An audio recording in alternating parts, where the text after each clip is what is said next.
Afa khalaqnakum abatha, apakah kami ciptakan kamu sia-sia?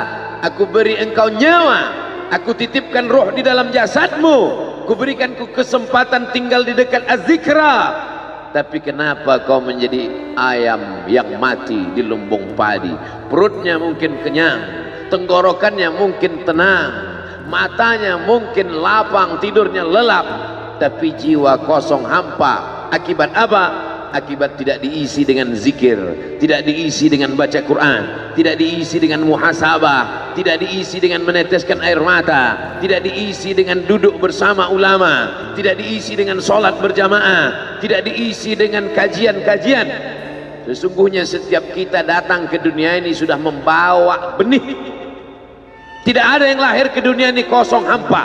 Jadi kalau ada bapak-bapak yang diceramahi oleh orang motivator atau siapapun dia, mari isi anak kita dengan Islam, mari isi anak kita dengan iman. Tidak begitu guys. Kita lahir ke dunia ini bukan dalam keadaan kosong, kita lahir sudah membawa iman. Mana dalilnya? A'udzubillahi minasyaitonirrajim. Wa idz akhadha rabbuka min bani adama. Ingatlah ketika Allah mengambil persaksian dari seluruh anak cucu keturunan Adam. Wa asyhadahum, Allah mengambil persaksian.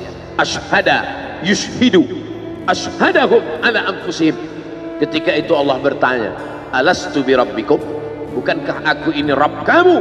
Semua kita waktu itu menjawab, bala syahidna, ya engkau adalah Rabb kami ya Allah. Setelah kita diisi, barulah kita masuk ke dalam rahim ibu kita, barulah turun ke bumi, barulah datang kemari. Lalu kemudian setelah di sini lupa, antaqulu yaumal qiyamati inna kunna an hadza ghafilin. Kami lupa, kami tidak ingat. Orang yang tidak ingat ini diingatkan. Fadzakir, ingatkanlah. Inna fa'ati az-zikra. Fadzakir, berilah peringatan. Inna fa'ati az-zikra. Inna fa'ati az-zikra. Az-zikra bermanfaat untuk siapa? Liman yakhsha, bagi orang yang takut bahwa dia nanti akan bangkit dari tanah, bahwa dia akan hidup sekali lagi, bahwa roh dan jasadnya akan dipertemukan lagi. Apa mungkin kita ini akan hidup lagi Pak Ustadz? Ucapanmu sama seperti ucapan Asi bin Wa'il yang membawa tulang kering kerontang yang sudah putih, tak ada lagi warna. Lalu dia bertanya, hal yuhyi rabbuka hadzal 'idhama ba'da ma baliya wa ramma. Apakah bisa Tuhanmu menghidupkan tulang ini lagi ya Muhammad? Nabi sallallahu alaihi wasallam diam sampai Jibril datang membawakan jawaban. Qul yuhyiha alladzi ansha'aha awwala marrah. Katakan ya Muhammad sallallahu alaihi wasallam kepada Asi bin Wa'il yang tak percaya bahwa tulang itu akan hidup sekali lagi. Yuhyiha alladzi ansha'aha awwala marrah. Dia yang menciptakan tulang itu sebelum ada menjadi ada, sekarang setelah ada dibuatnya menjadi tidak ada, akan dikembalikannya lagi menjadi ada.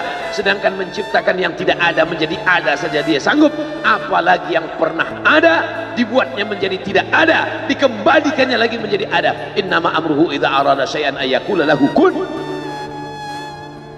Azmuz zanab, ujung tulang ekor sebesar ibu jari, tulang belakang sampai ke bawah, yang lain hancur. Ketika digali makam kuburan, ada yang tulang-tulang hanya tinggal tulang paha saja, ada yang hanya tinggal gigi dan rambut saja, yang lain hancur. Tapi ada satu yang tidak hancur, kata Allah, disampaikan Nabi Muhammad SAW, ujung tulang ekor sebesar ibu jari. Maka dari itulah nanti yang akan ditunjuk, tumbuh sel-sel tulang, tumbuh kulit-kulit, tumbuh darah daging, bangkit menjadi manusia sempurna di hadapan Allah. Masuk surga itu roh dan jasad. Jannatin tajri min tihal anhar. Sungai, air sungai dengan gemericiknya masuk kaki ke dalam air sungai, itu adalah jasad. Kulit menyentuh air sungai terasa dinginnya, itu jasad. Zamharira adalah cahaya matahari yang tidak tembus ke bawah. Kenapa cahaya matahari tidak tembus? Karena ada ranting-ranting kayu yang saling terkait satu dengan lain, sehingga kalau duduk di bawah maka cahaya matahari tidak tembus ke bawah. Itu jasad. Maka yang masuk surga itu adalah roh dan jasad menurut Ahlus Sunnah wal Jamaah. Kalau masuk surga cuman roh, saya nggak mau. Mimpi masuk surga.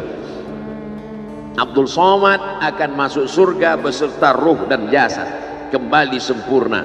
Makanya kata Nabi, la yadkhulul jannata ajuz, tak masuk surga orang tua.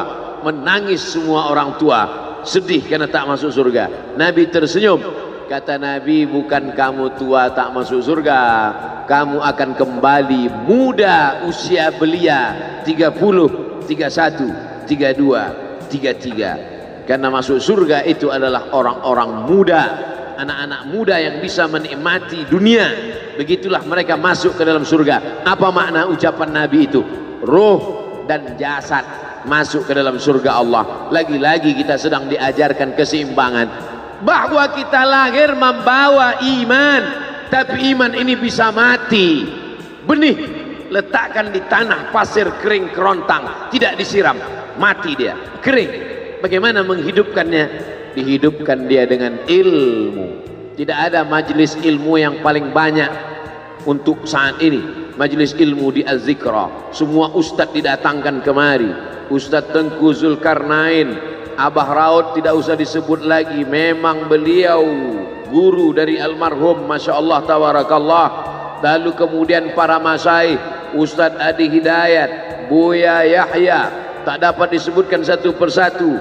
Kiai Haji Abdullah Gimnastiar, para alim ulama, alumni Al-Azhar Mesir, alumni dari Yaman, Tarim Hadramaut, Darul Mustafa, Rubat Tarif, berdatangan kemari semua. Majelis ilmu, majelis ilmu.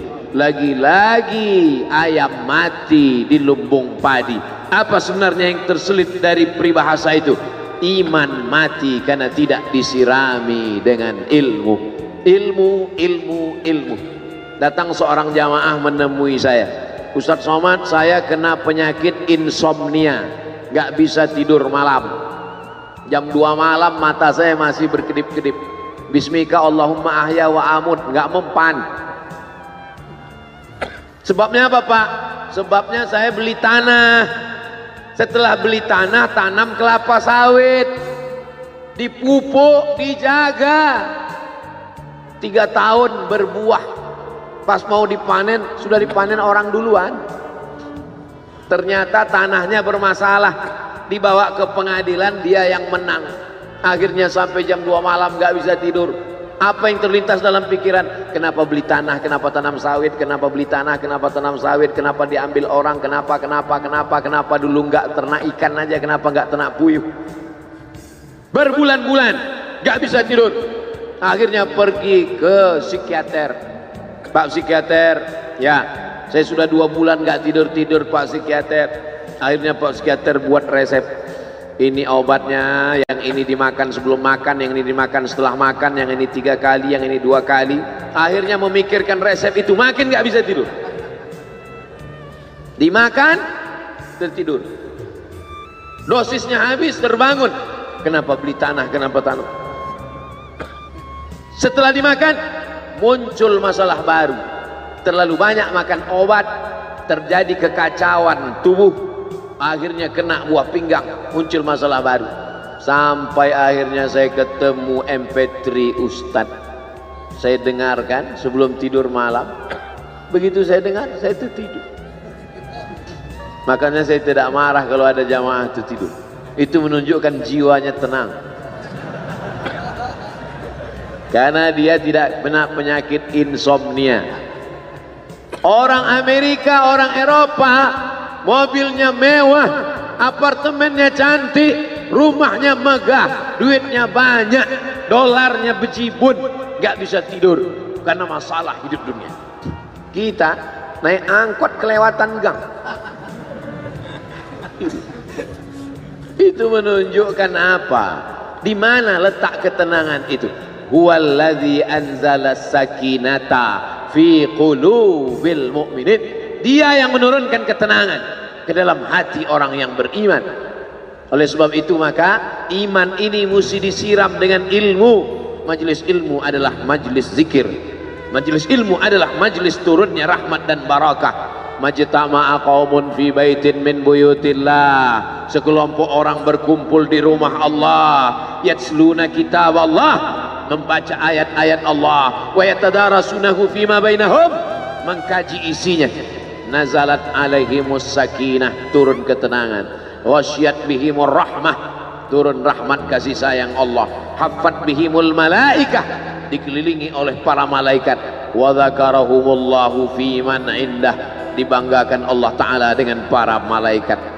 Tadi malam ketemu dengan murid dari Syekh Muhammad Yasin bin Isa Al-Fadani di Zawiyah Raudhah. Ketemu, cium tangan, barokah, zikir, sholawat, tenang jiwa.